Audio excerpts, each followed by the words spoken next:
The Bible never spoke only of religion. It spoke of the mind, of instinct, of desire, and of how human beings can lose themselves when they try to dominate what they do not understand.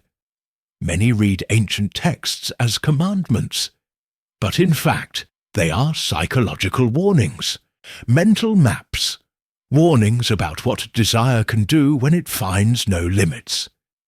Today, you will learn about the 4 sexual sins most condemned by the Bible, but not as dogmas, rather as windows into understanding the human soul, because each of them reveals something much deeper than morality. It reveals how pleasure can destroy consciousness. Sin 1. Lust. Lust is the first step, and almost always it is the most subtle. It starts as a thought, a curiosity, an impulse, but it grows until it turns people into objects. Lust is desire that wants no connection, only control. It is the instinct that looks at the other and says, "You exist to serve me." In the Bible, King David fell because of this. He had everything: power, glory, respect. But when he saw Bathsheba, desire overrode reason. In psychology, this process is known as empathic reduction. The brain deactivates empathy to allow guilt-free pleasure.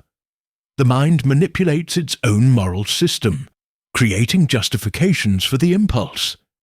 And when pleasure becomes an addiction, the soul becomes enslaved. Lust does not seek love, it seeks possession.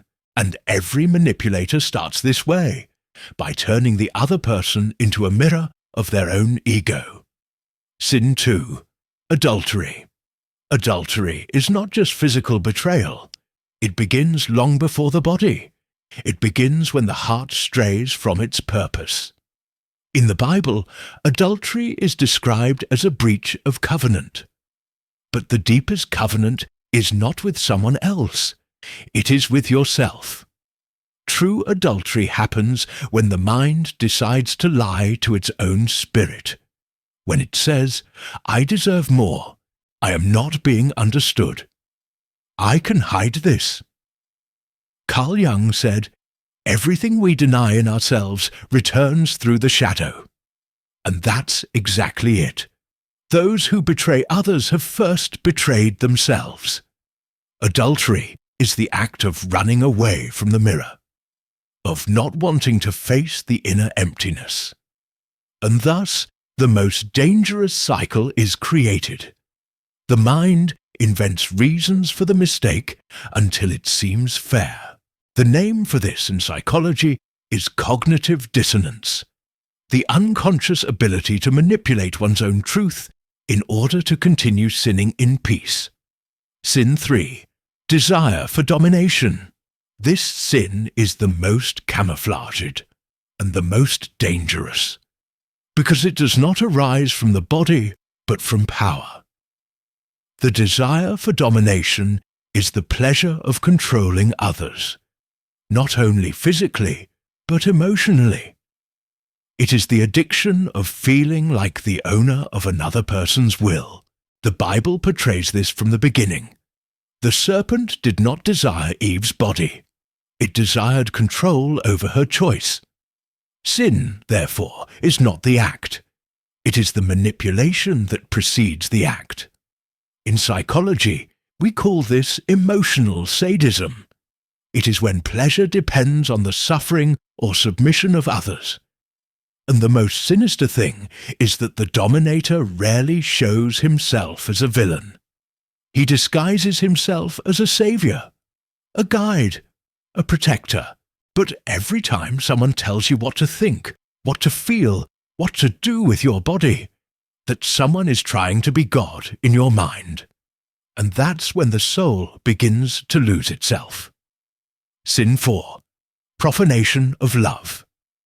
This is the most serious, the most subtle, and the most modern. It is the moment when human beings confuse pleasure with purpose. When love ceases to be sacred and becomes a performance. In the Bible, this is the sin of Sodom, the total loss of spiritual consciousness within desire. But in psychological language, this sin has another name: symbolic disconnection. The mind loses its ability to attribute meaning. Sex becomes a distraction. The body becomes currency. Feeling becomes a mechanism. And when love loses its meaning, emptiness becomes the new religion. Today, we live in an era of profanity, where everything is pleasure and nothing is presence, where touch exists but the soul is absent. The fourth sin is the end of the cycle. It is the moment when human beings no longer realize they are sinning, because they have already erased the concept of sin. Final reflection. The ancients called sin what modern psychology calls corruption of consciousness. Both speak of the same thing: the loss of self, lust, adultery, domination, desecration. Four faces of the same abyss, the human soul trying to fill the void with pleasure. But pleasure never fills it. It only distracts, and distraction is the real hell, living surrounded by stimuli without feeling anything real. The Bible did not condemn sex. It condemned the absence of soul in it. Because when pleasure becomes the center of life, love becomes peripheral, and humans become machines. In the end, true sin is not in what we do with our bodies, but in what we allow desire to do to our minds. Pleasures pass, the marks remain, the body forgets, but the soul always remembers.